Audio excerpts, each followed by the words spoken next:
Hey everyone, welcome to another video. I know it's been a little while. As always, my name is Jay, and today I'm going to be going over my review. This is going to be part one of a really in-depth review of the new Tyranid Codex. Now, most of you know, Tyranids are actually my primary army. I love Tyranids. I love playing them. I've been playing them for years. They were the army that got me back into Warhammer 40k. But yeah, so they just got a new Tyranid Codex today, and I've been reading over it a few times, and I'll go over my first impressions. This video is going to be about my first impressions, the new rules, the new Warlord traits, and some of the new psychic powers and such. We'll go over a little bit in depth after, but yeah, so basically, now most of you know, now any of you guys have been playing for a while, or if you haven't played for a while, you'll know, 4th edition Tyranids were a lot of fun. It was the days of Nidzilla, people called it. Basically, a lot of Carnifexes running down the field, having a lot of fun eating your opponent. And then 5th edition came out, and the 5th edition Codex, right here, was kind of a kick in the teeth to most people. They took what made a lot of the Tyranids good and fun and took it away. And this is arguably, in my opinion, it is the worst codex of 5th edition and one of the worst codexes of the history of 40k. Maybe not the worst, but definitely one of them. It was pathetic, you know, it didn't stand up well until 6th edition came out. So it took about 3 years. And then 6th edition came out and Tyranids got some good buffs. They got access to biomancy, which made some super strong monstrous creatures, because the problem is with 5th edition Tyranids was nobody had Eternal Warrior. Nobody even access to 2+ armor saves other than a couple Tyranifexes and such. And they died. They just kept dying really easily. We needed Eternal Warrior. We need a few things. You know, Gene Stealers in 6th edition, useless. Tyranid Warriors, useless. Ripper Swarms, useless. You know, what else? That's basically it. You know, for Tyranids, it was Hormagaunts, Terramagants, or Tervagons. But luckily with the 5th edition Codex, there were a few awesome entries, like the Parasite and Mortrex, which was a fun HQ choice. Duma Malantai, which some argue is OP, but then every army has access to some OP stuff. And he was awesome, you know. Imgarl Gene Stealers were the only good Gene Stealer option, because they can actually assault when they come in. Gene Stealers can't. So yeah, the early rumors actually looked pretty promising. There were rumors that maybe something would get Eternal Warrior in this book, or access to an invulnerable save. And of course the Codex came out today. So first of all, my first impressions are, this Codex is possibly even worse than the 5th edition Codex. I'd argue worse. Most of you might say it's sour grapes or an early opinion. This is a bad Codex. I don't like it. Not much at all. Yeah, that's all I can say. They nerfed into the ground things that were good. They removed things from the previous Codex, i.e. Imgarl Gene Stealers, the only good Gene Stealer. They removed the Duma Malantai. They removed Mycetic Spores. They removed the Parasite and Mortrex. You know, it's just, what are they doing? I don't understand at all what they are doing. It hurts my brain to look at this new Codex and to think about it, because they just removed everything. They didn't change a lot. It was a very lazily written Codex, I find. Not much change for any of the existing things. And yeah, that's all I can say. You know, that's all I can say. It is not an amazing Codex, because right now, we all know 6th edition is about shooting. It's the shooting game now. Not about melee, it's about shooting. And this Codex is following other codices like Eldar, with access to a lot of really good shooting and a lot of instant death weapons. It's behind Tau, which is just insane shooting army with tons of AP goodness. It's behind Space Marines. Space Marines, the only amazing thing, which is only circumstantial, are the addition of gravity guns. And all the gravity guns were amazing against, primarily Tyranids. And then this codex comes out. So let's start going over it. That's my first opinions. I really don't like it. Don't like it at all. But we'll go over it, and we'll go over why I don't like it. So instinctive behaviors, once again, instinctive behaviors like the previous codex, but there's now 3 of them. There is called lurk, hunt, and feed. But now, if you're out of synapse, rather than a distinctive behavior that you just get automatically, you roll a dice. And it's a D3, and on each result, you get a different result. So we'll look over them in just a moment. So the instinctive behaviors, basically, so now if you're caught out of synapse, you must take a leadership test unless they are engaged in combat, falling back, or have gone to ground, or arrived from reserve. And if they fail it, they get instinctive behavior. Shadow in the Warp. Now this got nerfed as well. You know, it's nerfed. Shadows in the Warp, I knew that Shadows in the Warp was going to get nerfed after they nerfed Runes of Warding. But instead of rolling 3d6, which pretty much stopped a lot of Psykers in its tracks, instead, basically all enemy units and models with the Psyker, Psychic Pilot, or Brotherhood of Psyker special rule suffer a -3 penalty to their leadership tests when within 12 inches of the Shadows in the Warp guy. So a -3. And I know what you're mostly saying. The average D6 rolls 3.5, so it's only a slight nerf there. But the problem is that there are a lot of stubborn dudes out there, and stubborn would, I'm pretty sure, remove this. So, okay, so Shadows in the Warp got slightly worse.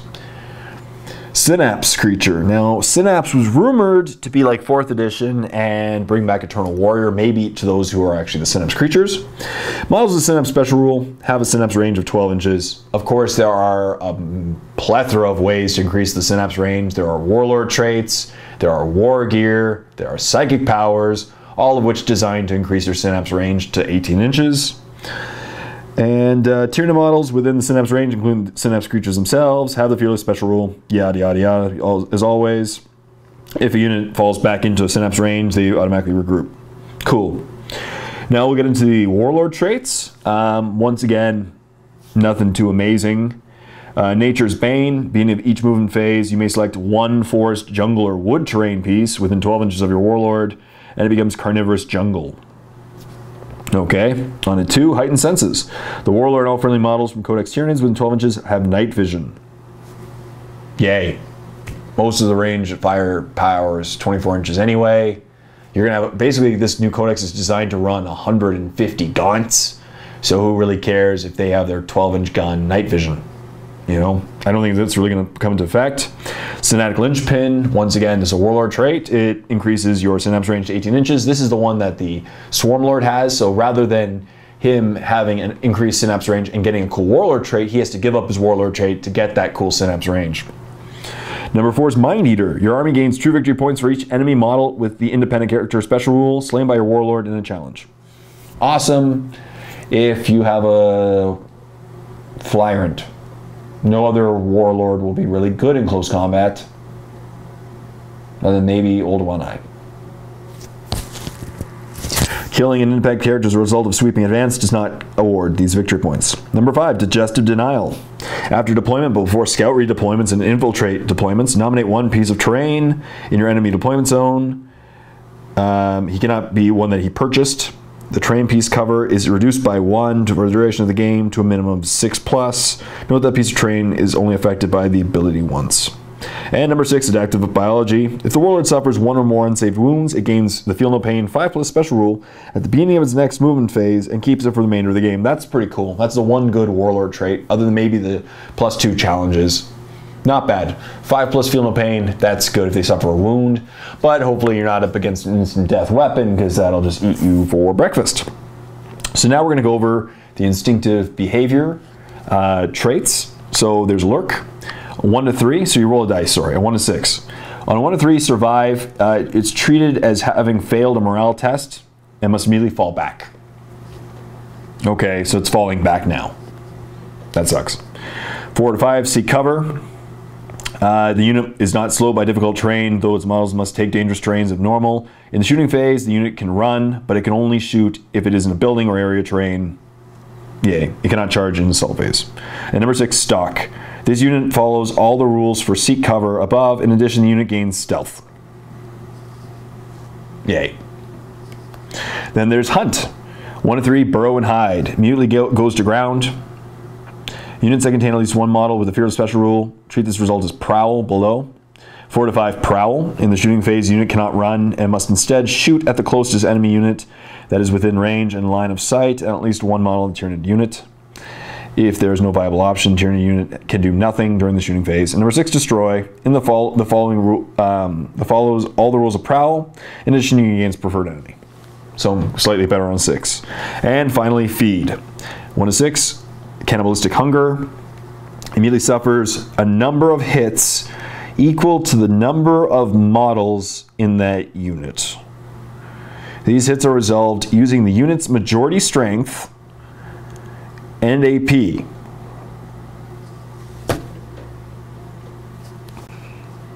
Wounds are allocated by the owning player, and armor saves may be taken, but not cover saves after resolving casualties. So 1 to 3, essentially it's destroying itself. 4 to 5, devour. In the shooting phase, the unit cannot shoot or run. In the assault phase, if the unit is able to declare a charge, it must do so against the closest viable enemy option, like the old rage rules. You cannot declare a charge, it cannot do anything. And number 6, kill. This follows all the rules for devour, but gains rage. And that's interesting. So, yay. So rather than predictable out of synapse behavior, you get unpredictable stuff. I sound sad because I am. What else do they do in this codex? They removed a lot of the cool special rules of the weapons. We'll go over those in a future video. Biomorph upgrades have been pretty much stay the same. The only thing that got really improved was regeneration is now on a 4+, and it happens at the end of each friendly turn. So on a 4+, he gains a wound back. So that's not bad. That's pretty good. There's now tail biomorphs and flesh hooks. Of course, flesh hooks, of course, they didn't give access to for any good things, but... And now we'll go over the bio artifacts of the Tyranids. And they got artifacts, but they're bio artifacts.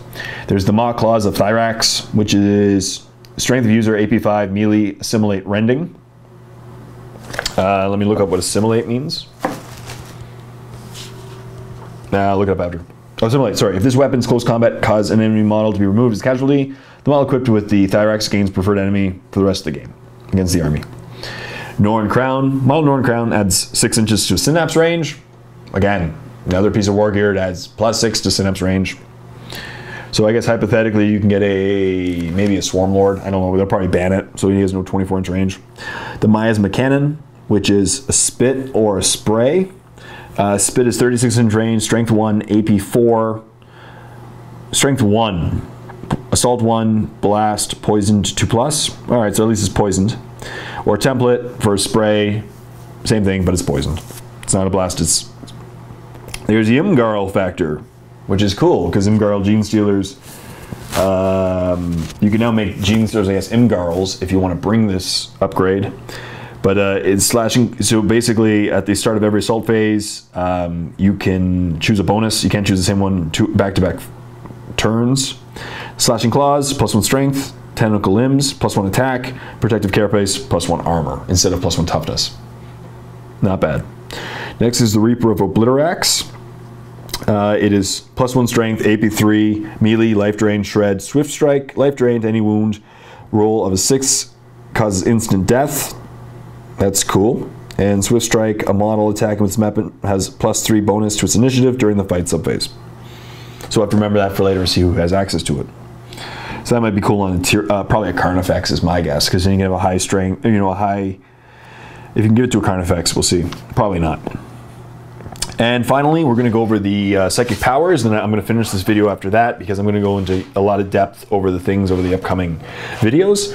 So now, psychic powers. And as I said, this was a huge nerf to the Tyranids. No more biomancy. No more biomancy, people. No more Iron Arm. No more. It's insane how much that nerfs the Tyranids. And people could say it's overpowered, but it was the only thing we had to give us Eternal Warrior You know, and who cares? After grav guns came out, they'd wound them either way on a 3+ or a 2+. So now, powers of the hive mind. The Primaris power, Dominion, which adds 6 inches to its synapse range.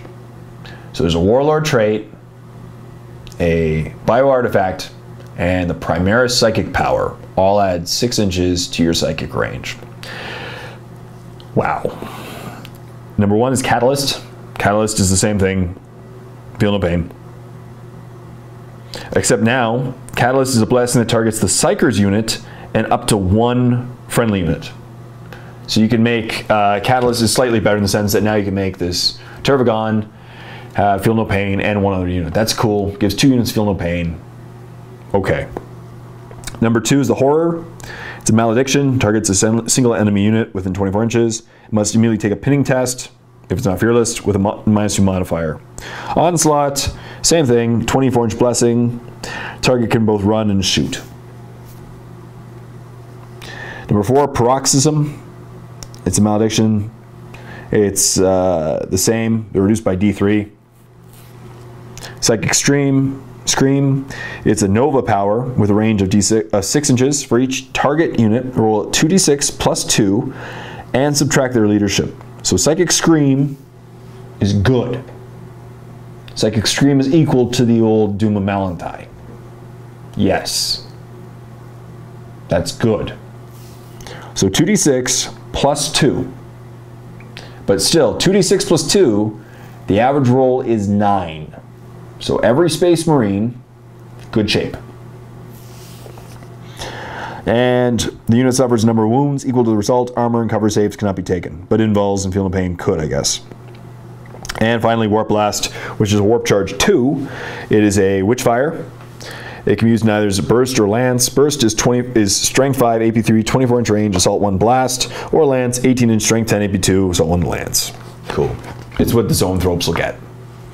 And with that, I'm gonna finish now. This video now, because we're getting pretty long and I haven't yet built my new computer, so rending is going to be long. So I really hope you enjoyed part 1 of this review, and I'm going to go over each slot of the Force Organization chart in detail and discuss some stuff in the future videos. But as I said, first impressions, disappointment. Disappointment is the name of the game today. I'm just sad. It put me in a little bit of a bad mood reading this codex so far. You'll see in the next videos, some guys did get a little cheaper, but basically they went after anything that was good in the Tyranid Codex and removed it and didn't help the problems with the previous edition. So yeah. So without further ado, I really hope you enjoyed this video. Please like the video, comment in the comment section down below, subscribe to my channel if you already haven't done so. It really does help a lot. Stay tuned for the next video, in which I will be going over the HQ slot. Until next time, this is Jay saying, happy wargaming and painting, everybody.